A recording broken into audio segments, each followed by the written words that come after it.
People who know me would call me many things, but gullible is not one of them. My name is Walter Stanos, yes, Stanos, as in Stanos United Realty, the largest real estate corporation in Greenwell, Illinois. People often say that Charles Stanos, my father, owns half the city. As his only son, my stepmother and I are his only heirs. As a high school teacher, I didn't inherit my father's ruthless business sense, but I did inherit his ability to read people very well. This works very well in the classroom, as it does with one of the most eligible bachelors in town. Almost as soon as I started high school, I realized that girls were after me because they saw my trust fund as a golden ticket. I learned early on not to trust women's attention. I'm sure I've rejected some who were genuinely interested in me, even those I initially pursued, but then questioned why they wanted to be with me. When I was in college, I realized that this attitude towards women would lead to me growing up old and alone. I met Natalie in my third year. She was also studying to become a teacher only in elementary school, and I was about to enter high school. When I first saw her, I completely fell in love with her. She had such an exotic look, as if she was either part Hispanic or part black. Height 5 feet 7 inches, dark skin, long curly black hair, full lips, breasts at least D and toned legs, the definition of muscles visible from her calves to her upper thighs in the short shorts she wore. I admit, I became shallow the moment I approached her, thinking that even if she just wanted me for my money, it would be worth it if I slept with her one day. Natalie didn't recognize me because I was from out of town and didn't fall for my stupid pickup line. I was refused, just like a vegan was offered a T-bone steak. However, I didn't let it end. I saw her at a party a month later. Luckily, I was relatively sober. I put on my charm, apologized for being rude earlier, and asked if there was anything I could do to prove I wasn't such a jerk. She said dancing with her would be a good start. It was just one dance, and I didn't try anything other than asking for her number after. She refused, but said to say hi if I saw her around. A week later, I spotted her in the cafeteria and insisted on buying her lunch. Our conversation was going so well that we both skipped the next class. That's when we learned that we both wanted to be teachers, and we had many other similar interests, such as outdoor activities and camping. I also found Natalie to be one of the nicest people I have ever met. I think it was there, over a cold burrito, that my passion began to turn into love. I finally got her number, and we had our first date that evening. She apologized for not being ready to invite me, but I was absolutely delighted. A month later, we were already discussing the possibility of living together. My father, of course, was skeptical when I told him that Natalie was the one and that I was going to propose. My mother died when I was 10. Dad already had wife number 2, who divorced him after I went to college. However, my dad kept the engagement ring he gave my mom and promised her that I could have it when I was ready. After 9 months of dating, Natalie finally met my father and was shocked to learn that I had enough money in my trust fund to retire. Although I allowed my dad to pay for my education, I worked part-time to support myself. Despite my upbringing, I preferred the simple life. Perhaps that's why I love hiking so much. Dad, of course, very quickly warmed to Natalie. I didn't like that he was ogling my girlfriend, but I liked that he took the time to really talk to her and see what I saw in my potential wife. Before we left, he spoke to me privately and gave me his blessing, but insisted that his lawyer draw up a prenuptial agreement. Money wasn't a big issue for either of us, so I didn't want to push the issue. A month later, on Valentine's Day, I proposed over dinner. Natalie squealed, she was so excited, and cried as she put the ring on. We spent the entire morning cuddled in bed, naked, completely content. When my father raised the issue of a prenuptial agreement during wedding plans with Natalie's parents, her father flew into a rage. I really thought the two fathers-in-law would start throwing punches.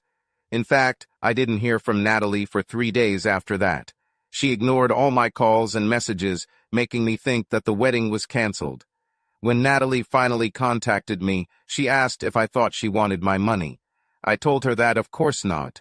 Natalie then said that she agreed to sign the agreement. The wedding went off without problems, and the feud seemed to subside due to the agreement. However, my father getting drunk and flirting too much with Natalie's mother, who reminded me of Halle Berry in appearance, did cause some controversy. Natalie was disappointed that her best friend Travis, whom she hadn't seen since we started dating, couldn't make it. Apparently, he was doing relief work in Africa and was unable to leave. He sent a birthday card with a photo of him on an elephant, which Natalie kept next to her bed. After that, things settled into a routine. We both graduated, got teaching jobs in the same area of town, and bought a house with money from my trust fund. It was planned that Natalia would work for a year, and then we would start a family. Things got hectic as the year progressed as we were both teaching, but we always found time to date, and Natalie was willing to start fooling around anywhere. We never did anything too outrageous as teachers. We weren't about to risk our careers over some public scandal. Natalie was the love and passion of my life. Since we both had the summer off, I was expecting a real sex fest while we worked on getting pregnant. I was right about the first part, but Natalie wanted to wait another year. She was not ready to leave teaching for even a year, and since neither of us was yet 25 years old, we had time. They trusted me again and bought a cabin on a lake about 4 hours outside of town. It was quite secluded, with most of the cabins located on several acres of land. This meant that other than the boats on the lake, we saw almost no one while we were there. There was a public picnic area and restroom shower area, but the only person we encountered, there was a park employee restocking the toilet paper. That first summer, we spent 2 weeks camping, then 2 weeks at home, and so on throughout the summer season. We discussed going somewhere else, but decided that just being in nature and having sex outdoors frequently was enough for us. The next school year went even better than the first. As before, it was hard work, but we both really loved what we did. I've heard that if you put a marble in a jar every time you have sex in the first year of marriage, and then take one out every time you have sex after, the jar will never be empty. This definitely didn't happen for us. Our libidos were still high. I thought that I was the happiest person in the world. Just before the end of the school year, I was stunned when Natalie traded in her car for a van. Carrying camping gear around in one of our tiny sedans was getting really cramped, but I expected we would upgrade our vehicle to an SUV or pickup truck. The fact that Natalie did this without consulting me was surprising and made me a little angry. However, I quickly calmed down when she seduced me in the back of the van and told me as she drove me backwards that it was the perfect family car. As we hugged in the back seat, she confirmed that she would stop taking birth control pills at the end of the summer and would aim to finish the next school year and begin her maternity leave next summer. This time, I think I screamed with joy and began to love that damn van, which I ended up driving all the time because of what it symbolized in that moment. My first trip to the cabin made me really appreciate our new van. We could easily take everything we wanted for the entire summer without feeling claustrophobic. A week before our second trip, Natalie was more excited than ever. Her friend Travis was back in the country for a short time, and she invited him and her friend Rochelle to join us at the lake for a couple of weeks.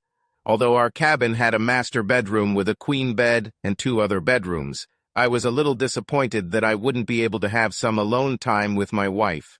I also thought it would be better for them to make up for lost time in the city. And why was Rochelle needed? She was Natalie's friend from college, but not one of her closest friends. We usually spent time with couples similar to us, although we were the only ones without children, while Rochelle was a little younger and never seemed to have a boyfriend for more than a month. Natalie said she wanted someone else there so there wouldn't be a third wheel. It seemed logical to me. A single, attractive woman for her single, attractive friend. I still didn't want to waste our alone time at the lake, but I figured it was only for 2 weeks, and I was being selfish considering how long they hadn't seen each other. Rochelle worked as a receptionist, so she was working on Friday when we were getting ready to leave. Her work was located in the city center, which was close to the airport. The plan was that Rochelle would go straight to the airport with her things after work. Travis' plane will arrive around 4, so he'll be through customs by 5. We'll drive there around 5:30, pick them both up, buy some takeout, and drive 4 hours to the cabin. I'd seen that photo of Travis on our bedside table for years, but that didn't prepare me for seeing him in person. I'm 5 feet 11 inches tall, weighing about 160 pounds, mostly lean muscle from an active lifestyle. Travis looked like an action hero. Blonde hair, blue eyes, at least 6.5 feet tall with bulging biceps and shoulders. He looked like he could pick me up like a doll and throw me around. Rochelle, a tall, slender brunette with short hair, looked at him with admiration as we pulled up. I admit, with both girls in sexy summer dresses, I felt like the ugly duckling in this company. Travis, Natalie squealed, running to hug her friend, who lifted her off the ground. I walked over to shake his hand, and he squeezed it too hard, saying he wasn't sure I was good enough for his girlfriend. I think Natalie read my face and quickly said, "He's joking, of course. I told him everything about you. He's really happy for me." Travis didn't acknowledge her words, instead focusing on his sister. They told stories from their past, and he shared tales of Africa while I sat awkwardly with Rochelle, whom I barely knew. They sat together at dinner, and Travis insisted that Natalie sit behind him so they could continue to catch up. Rochelle sat in the front seat, and we tried to make small talk throughout the 4-hour drive. About 90 minutes into the drive, Natalie and Travis complained that they were cold. I turned on the heater, which I already thought was a completely normal temperature. "It's okay, Wally, there's a blanket here," Natalie said and covered herself with it along with her friend, continuing the conversation. My wife usually only used this nickname in the bedroom or when she wanted something from me, and never in front of strangers. After that, their conversations became quieter, although I could hear my wife laughing. Of course, with the radio and the noise of the wind, it would be difficult to hear their normal conversation. I tried to carry on a conversation with Rochelle, who I realized I really liked now that I got to know her better. Then I noticed it in the rearview mirror, out of the corner of my eye. I looked again to make sure. I saw movement under the blanket, and if I didn't know better, I would have thought Travis had his hand dangerously close to my wife's legs. I looked at her face. Obviously, she liked it. I brushed the thought off, thinking it was just jealousy of Travis. He had my wife's attention, but he was only here for 2 weeks, and then he would be gone again for who knows how long. I was concentrating on the road and talking to Rochelle when I heard my wife scream. I quickly looked in the mirror, and it was obvious that they were hugging, but of course it was friendly. My wife was very tactile and hugged even our male friends all the time. Of course, if I didn't know my wife so well, I would probably suspect that something intimate was going on. "Hey, I'm tired after the flight. I'll just lay in the back," Travis said loudly so I could hear him clearly, having not heard a word from them for the last 20 minutes. "I'm tired too, it's been a long day," Natalie said, her voice out of breath. "I'll join you. Do you mind, Wally? Wake us up when we arrive." Considering that she didn't wait for my answer, I simply nodded and waved my hand. I noticed Rochelle turn around and make a funny face. We went back to discussing the TV series we were both watching. It was significantly darker from the middle part of the cabin to the back, except when an oncoming car illuminated us, which happened infrequently. I only saw shadows in the back seat and couldn't hear anything. I felt like I was seeing more movement than I should be, but I was sure that my eyes were tired and playing a cruel joke on me. As I turned onto the gravel road about 10 minutes before the cabin, I heard loud yawns behind me. Travis sat up and moved to the middle seat, while Natalie remained lying there, still covered with the blanket. "Hey, is this the toilet?" Travis said as we were near a public picnic area with showers and toilets. "Stop, I really need it." I stopped, and he jumped out of the car, and I drove further to the house. I parked, and Natalie immediately jumped out, still wrapped in the blanket and holding her bag. "Hey, honey, I need to take a quick shower after the trip, before going to bed. You do not mind?" "I don't mind at all," I said. "Give me a minute, I'll join you." "It's okay, Walter. Rochelle will come with me. Besides, you need to be here for Travis to find the house. You don't mind sorting things out without me, right?" She smiled a strange smile. "Do you mind if I leave you with this?" "Sure, I'll take a shower in the morning. I said, watching Natalie, still wrapped in the blanket, set off down the path with Rochelle. I had already completely unloaded and was sitting relaxing with a beer on the street when Travis approached, or rather, he strutted. His hair was wet, so I was the only one who didn't shower that night. "Would you like a beer?" I said, pointing to the cooler. "Do you know how unhealthy this is?" Travis replied, wrinkling his nose in disgust. "I'm sure Natalie brought water. I will take it." He went into the house and came out with a bottle of water that my wife brought. So it must be strange to come back to civilization and then go into nature for 2 weeks, I said, half laughing. The guy looked at me as if I had spoiled the air. "Compared to places I've lived, this is paradise. You don't even know how easy life is for you, rich boy." "I'm sure I don't know," I said almost bitterly. "But this Rochelle is cute," Travis said, breaking the awkward silence. "Have you ever?" "No, I was married when I met her, and I'm more than happy with my wife," I replied. "Okay, then do you mind if I seduce her tonight?" "I don't care, do what you want," I said coldly, deciding that I didn't like this guy. "So you're rich, but just a teacher?" "I teach history and English." "Yes," Travis responded, sounding more insulting than just a teacher. "How are my 2 favorite men getting along?" Natalie said happily, approaching Rochelle and me along the path. There was no blanket with them, so my wife changed into leggings and a t-shirt, and Rochelle was in the same summer dress, but with wet hair. "Just wonderful," Travis said, standing up to hug her. "Walter set up a cot and sleeping bag for you." "I don't know, but if I haven't installed it, I can handle it," Travis said boastfully. "Should we scare you with bears to make you feel at home?" Natalie teased, then yelped when he started tickling her.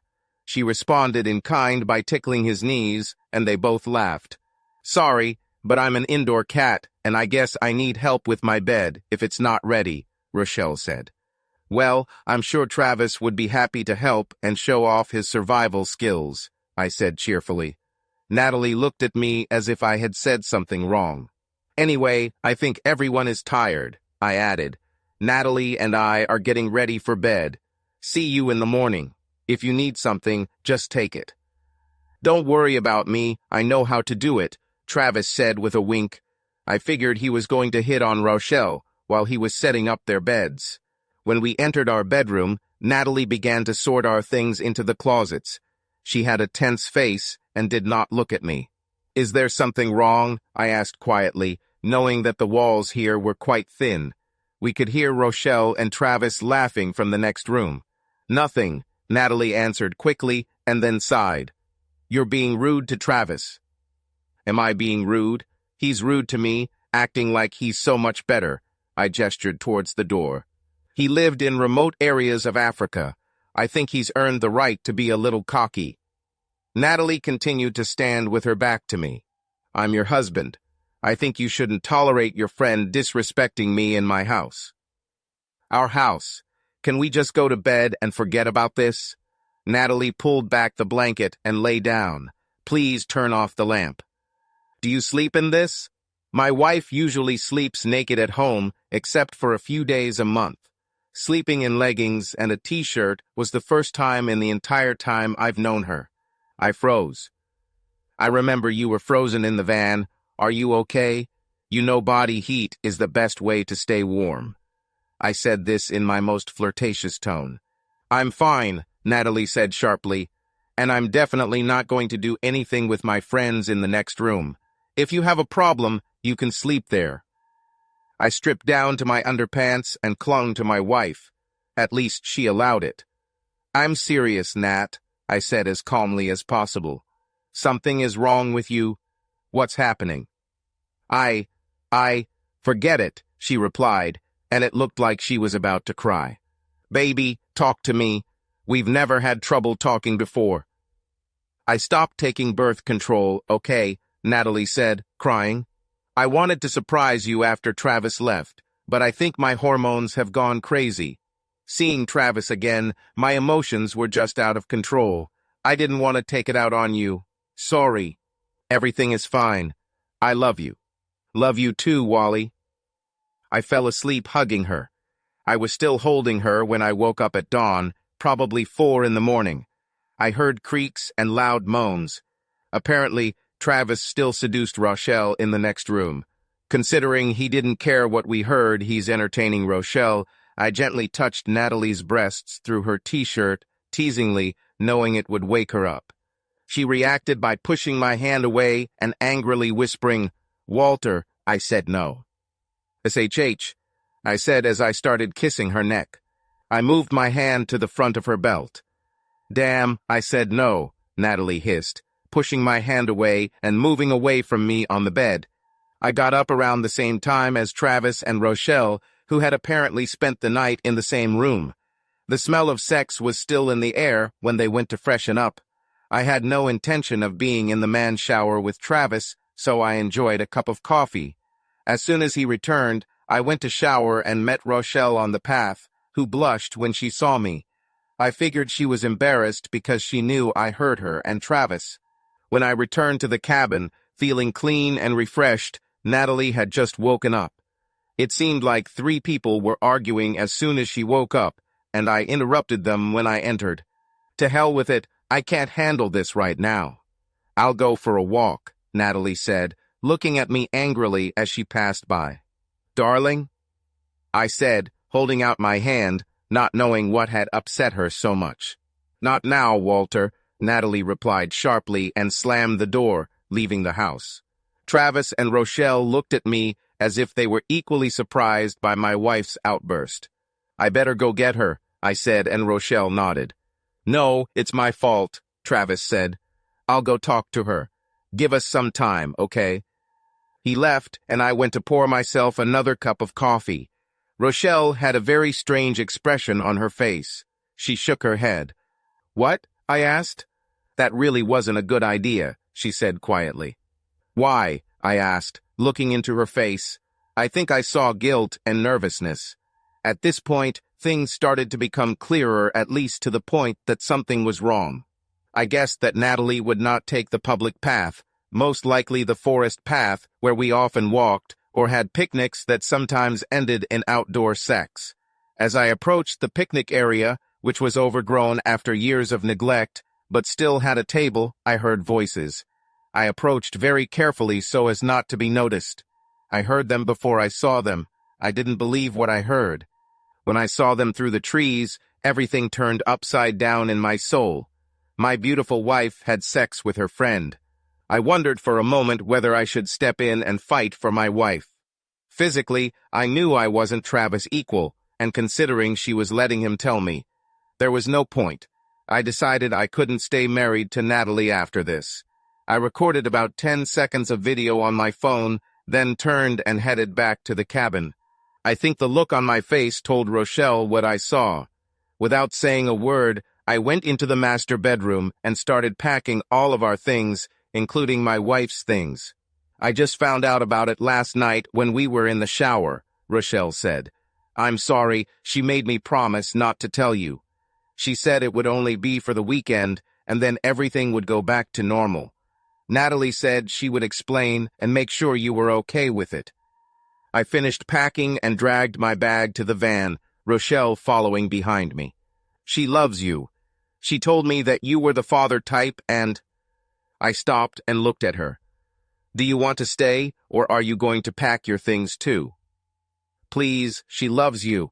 I know he loves it. Natalie really hoped you would be okay with this."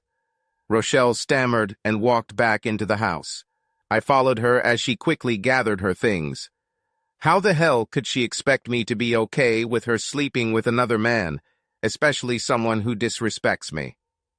Rochelle picked up her bag, smiled apologetically, and shrugged. I rolled my eyes.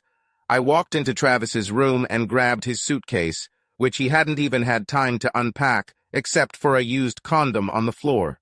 Apparently, Rochelle made sure he used protection. When I threw his bag into the van and Rochelle put hers in, everything fell into place. Natalie got angry this morning because she was jealous that Travis spent the night with Rochelle. Rochelle was there for me, not him, and it hurt Natalie that Travis seduced her friend. This fact showed me clearly where I stand in the eyes of my wife. She was ready to share me, but not to share her friend. Our phones lay on the counter, charging. I took Natalie's phone and mine and debated whether to leave right now. "Walter, please. She messed up, but she loves you. It was just a fling. Don't leave her because of this. You mean the world to her," Rochelle insisted. "So, let's check it out. Let him prove that he chooses me and not him," I said. "If she chooses me, I'll give her a chance, with counseling or whatever. But if she chooses him, I don't want anything to do with her anymore." I told Rochelle my plan, including what I was going to do if she chose Travis. Honestly, even if Natalie chose me, I wasn't planning on working on the relationship, but I wasn't going to tell her friend that. Rochelle was silent and then said, "Okay, I agree with your plan. If she chooses him, honestly, I wouldn't want to be her friend anymore, so it doesn't matter. But I repeat, she loves you, and no chance that she will not choose you." I cut the thigh with a small kitchen knife. It was a barely noticeable scratch, but deep enough to draw blood. Rochelle took a towel and added some raw steak blood to make the stain bigger. I wish she had thought of that before I actually hurt myself. She held the towel against my thigh as we waited for the lovers to return. As soon as we saw them coming, I started screaming. "What's happening?" Natalie said, looking really flushed and guilty. I didn't see any alarm on her face, although perhaps I saw what I expected to see. "It's nothing. Your friend is just overacting," I said, barely containing the pain. "This is no small thing, you need stitches," Rochelle said sternly. She looked at my wife. "Walter stepped on a rotten board and hit a nail, which tore his muscle. He needs to go to the doctor. The closest one is in Willowfall, an hour's drive from here." "You have the keys, so you can drive him," Travis said, adding with a grin. "Hurry up so he doesn't have to have his leg amputated." Rochelle said and looked straight at Natalie. Natalie looked at me and then at Travis, who raised his eyebrows at her. "Well, Wally says it's not that bad. I can cook a great breakfast before you get back. Okay?" The disappointment on my face was completely genuine, and Natalie looked away. "Natalie," Rochelle said in complete bewilderment. "Take him and call him if it's serious," Natalie said quickly, following Travis into the cabin without looking back at me. Rochelle pretended to help me into the van and then drove off. She shook her head. "I cannot believe it. She didn't even check how serious the wound was, didn't even wish you a speedy recovery. I'm so sorry. I can't believe he has so much control over her." "Wait, stop here," I said when we reached the shower station. "Turn left and follow that road. It leads right behind our house." "Are you still serious about doing this?" Rochelle asked. "Revenge time for the lover boy," I chuckled. We parked around the bend and approached the house quietly. Rochelle and I approached cautiously. As I expected, we already heard groans and sighs. From the sounds of the bed creaking, they were in the master bedroom, just as I thought. To be sure, I opened all 3 bedroom windows before reenacting the injury. There was a long shovel against the back wall, which I carefully took along with the axe. When I returned from the forest after catching the lovers cheating, I noticed a nest of wasps in a tree. Rochelle remained at the back wall of the house, holding Natalie's unlocked phone. With one movement, I knocked down the nest with an axe so that it fell onto the shovel. As the angry insects began to circle, I turned around and, like a lacrosse player, threw the nest through the open window onto the bed. Some kind of miracle, I only got 1 bite on my arm. Judging by the screams, Travis and Natalie weren't so lucky. I heard their screams, then the sound of the house door opening, more screams and splashing when they jumped into the lake. I slowly walked towards the van, expecting Rochelle to quickly take a video and run back to the car. Considering how long she was taking, I was worried that she had changed her mind or that Travis had done something to her. "Rochelle, you're a fucking bitch. Is this what you're doing?" I heard Natalie scream. "I will kill you both. Do you even know who you contacted?" Travis growled angrily. At that moment, I saw Rochelle rushing towards the van, laughing. She had a pile of clothes in her hands. I ran after her, and we jumped into the van and quickly drove away. There were clothes on the floor that Travis and Natalie were wearing when we left them.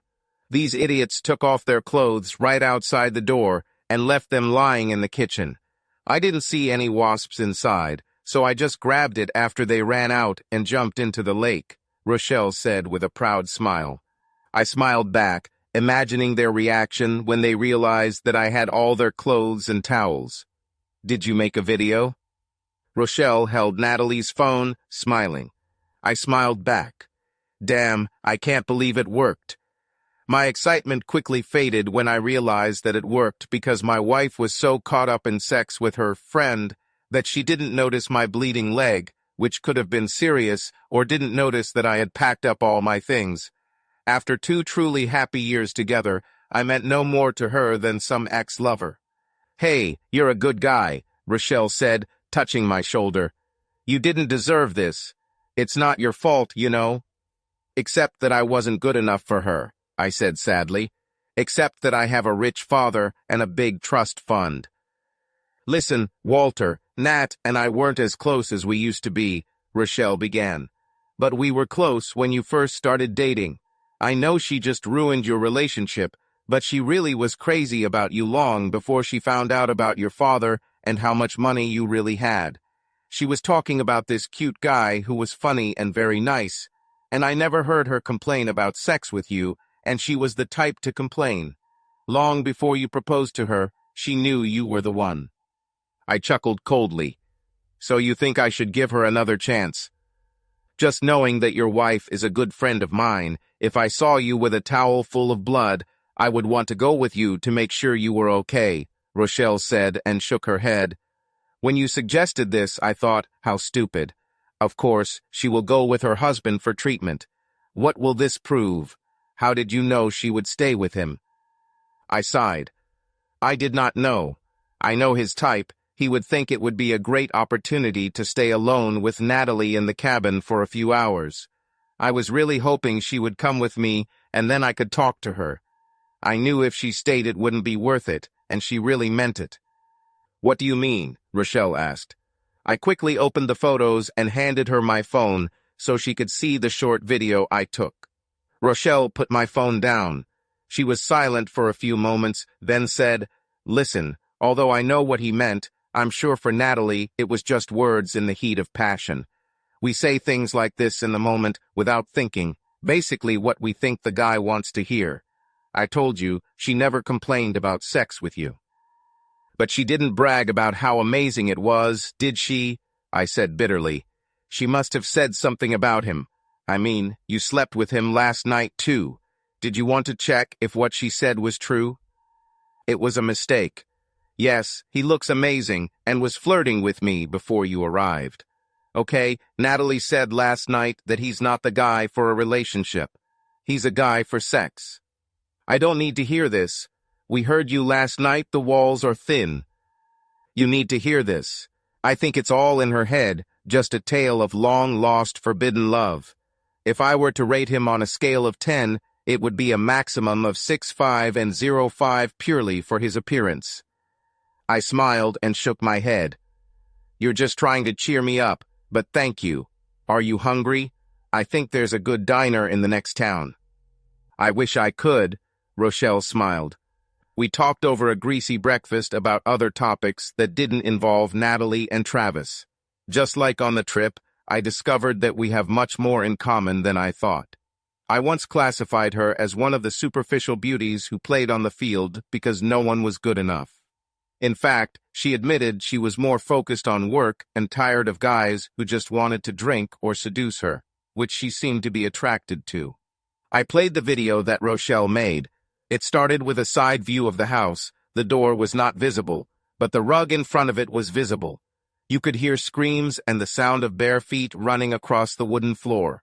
The door suddenly burst open and Natalie jumped out first, completely naked, screaming and waving her arms as several wasps circled around her. Travis came out next, also naked and semi-erect, pushing her to the side, almost throwing her down the stairs, also waving his arms at the angry insects. Both ran to the pier and almost simultaneously jumped into the lake. Rochelle can be heard laughing as two heads emerge from under the water, and looked directly at her. Their faces changed from fear to anger. Natalie glared at Rochelle, screaming, "Rochelle, you're a fucking bitch. Is this what you're doing?" And the video stopped. "Pretty good photography skills, huh?" Rochelle said, looking over my shoulder with a grin. "I'm guessing you have a devilish reason why you wanted me to use her phone and not mine." "Not diabolical, just a little fairness," I replied with a grin. I opened Snapchat, edited the video, added the caption at the bottom, "Swimming naked with my lover while my husband is not around," and posted it. I'm sure some of her family, friends, and colleagues will see this before it is deleted. This should be enough to get her fired from her job. I'll leave the real incriminating video for my divorce lawyer. Thank God I have a reinforced concrete marriage contract. We continued on our way, and 20 minutes later Natalie's phone lit up with messages. I turned it off and continued getting to know Rochelle. We had been driving almost 20 minutes into town when Rochelle suddenly went silent. I turned around, and there was a strange look on her face. Something was probably bothering her. I thought it was guilt for helping ruin her friend's career and possibly her personal life. I decided not to ask. "Walter, I lied a little," Rochelle said. "Fine." I got a little tense.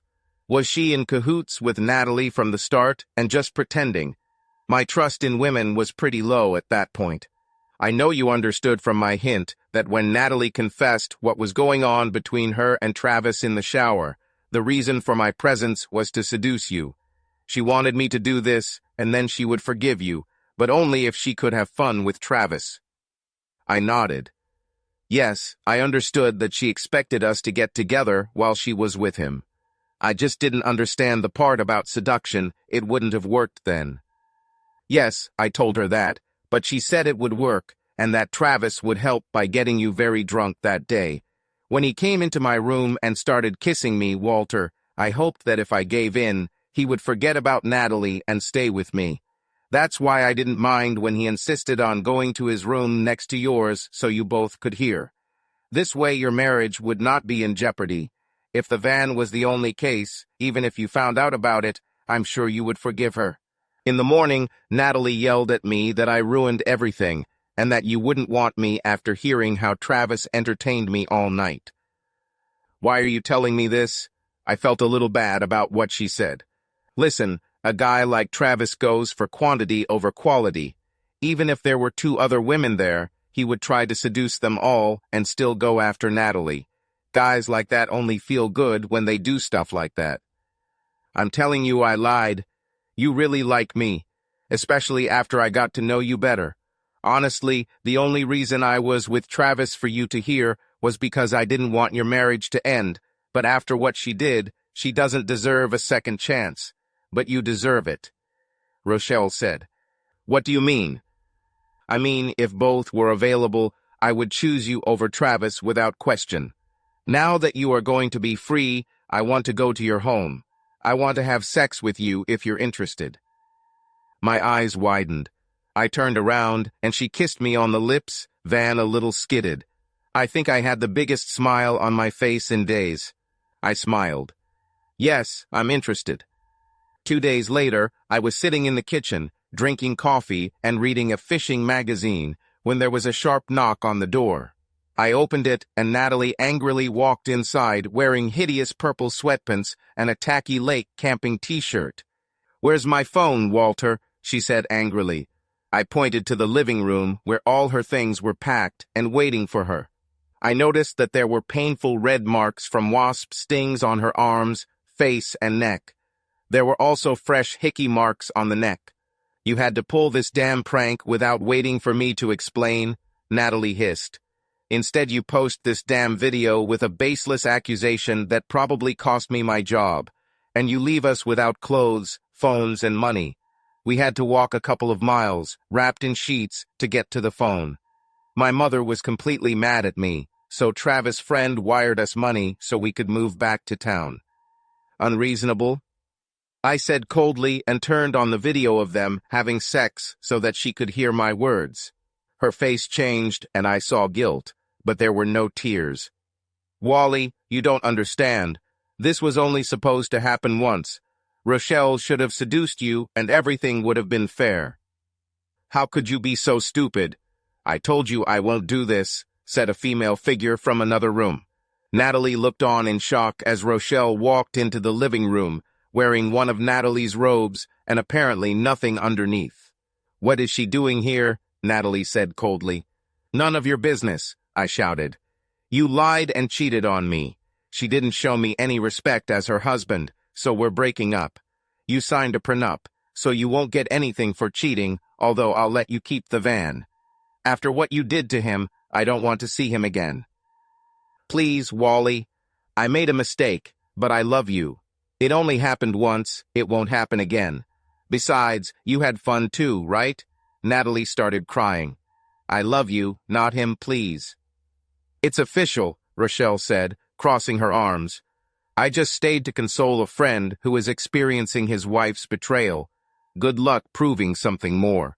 Unofficially, you claimed that Travis is a sex god, and that's why you needed to spend another weekend with him.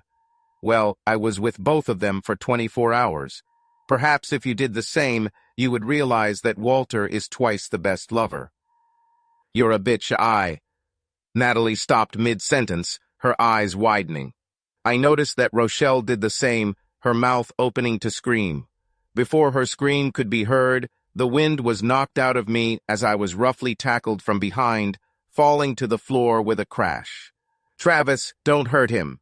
Natalie screamed over Rochelle's scream as blows rained down on my back. Do you even know who you messed with? Travis growled, flipping me onto my back. I managed to knee him in the groin, causing him to gasp in pain. I pushed him to the side so I could start to get to my feet. I saw Rochelle holding the phone, probably calling 911, and Natalie had already disappeared. When Travis came towards me again, I tried to punch him in the face, but he pulled away and the punch landed on his shoulder. I tried again, but he parried my blow and then hit me hard in the stomach, bending me in half. In addition to his strength, Travis clearly had some martial arts training. I was out of breath and didn't have the strength to push him away. I started seeing spots in front of my eyes as I started to lose consciousness. Right before I blacked out, I heard a loud crack that sounded like a gunshot.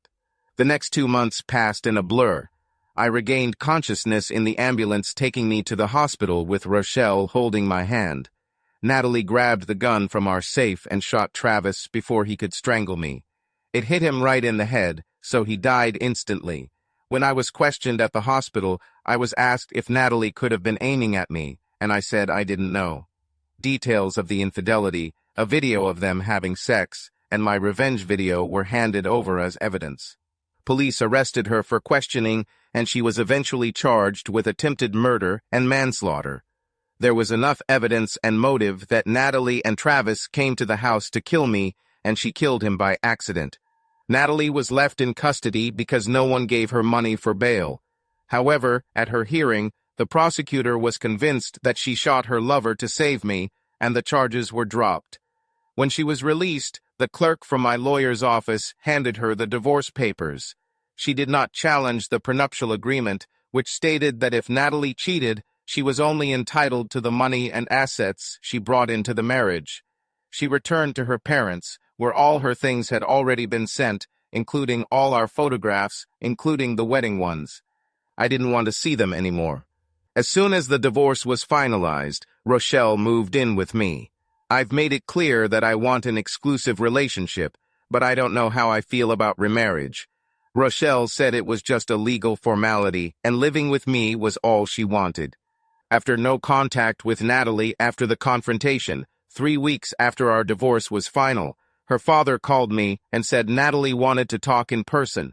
She chose my cabin as the location on Saturday, as the school year started again, at least for me, since no school district would hire her now. I agreed, although Rochelle was very worried that it was a ploy to get her claws into me or kill me. I told Rochelle that I would never betray her, and Natalie could easily kill me if she wanted to already. Eventually, Rochelle compromised, and I took her to a diner about an hour away from the cabin. When the conversation ended, I came to pick her up, and we left together. When I arrived, Natalie was sitting on the step, wearing old ripped jeans and a loose blue blouse that looked 2 sizes too big.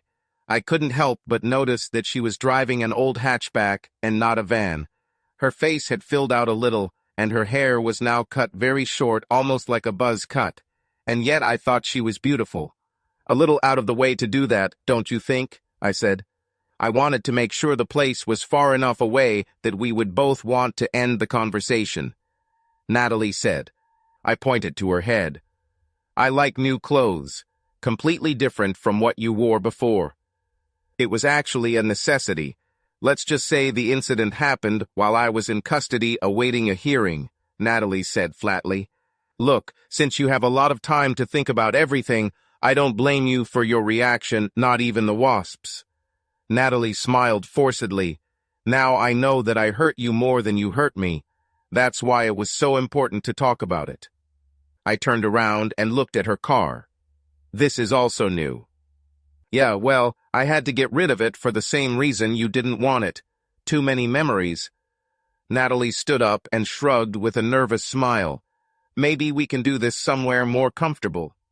Instead of going in, we sat at a table on the terrace. Natalie continued to look at her hands. I saw that she was still wearing her wedding ring. I took mine off the day she killed our marriage. Wally, I can't put into words how sorry I am. Nothing should have gone the way it did. How was it supposed to go? I coldly said. Well, yeah, that asshole got his way, and your girlfriend seduced me, so I'm okay with that. No, wait, you entertain him behind my back, and then your girlfriend seduces me like it's my fault, and then you have sex with him to get back at me. If I had my way, you would never know, Natalie said quietly, but Travis said it would be better this way. After thinking about it, I know that he didn't care about my marriage. He just wanted to humiliate you and made sure that I kept my promise. He just wanted Rochelle there so he could use her against you. So, you and Rochelle are together now? Natalie wiped her eyes. We live together. She's waiting for me at Peggy's diner now. Natalie made a strange face and shrugged. I will give this house to you. Rochelle isn't much of a camper, and I didn't feel like going back after that trip. You can keep it or sell it and keep the money as you wish. Natalie half smiled. Thank you, I'll sell it and use the money. To be honest, I didn't really like camping either. A little lie to make you love me more. I really enjoyed doing these things with you, but it was because I was alone with you. I think if that's all, I have to go. I really hope you have a good life, Wally. And if things don't work out for you with Rochelle, I hope you find me. If I'm free, at least we can quickly reminisce about the good old days. Thank you, I said sincerely. When she got in the car and drove away, I felt like I had finally closed that chapter of my life. Looking back, I don't think there was anything I could have done to prevent the end of our marriage. Travis manipulated Natalie too much. It would have happened one way or another. I began a new phase of my life. I found a life with Rochelle, who knew how to make me feel completely loved without physical intimacy. Don't get me wrong, sex with Rochelle is great, but I didn't realize until she did that Natalie needed physical intimacy to express her love. As I moved on with my life, I really hoped that she could do the same. Subscribe to our channel so that your love doesn't cheat on you, and go ahead and listen to the next story, because this story is nothing compared to the next one. If you're under 18, don't even think click to the next one.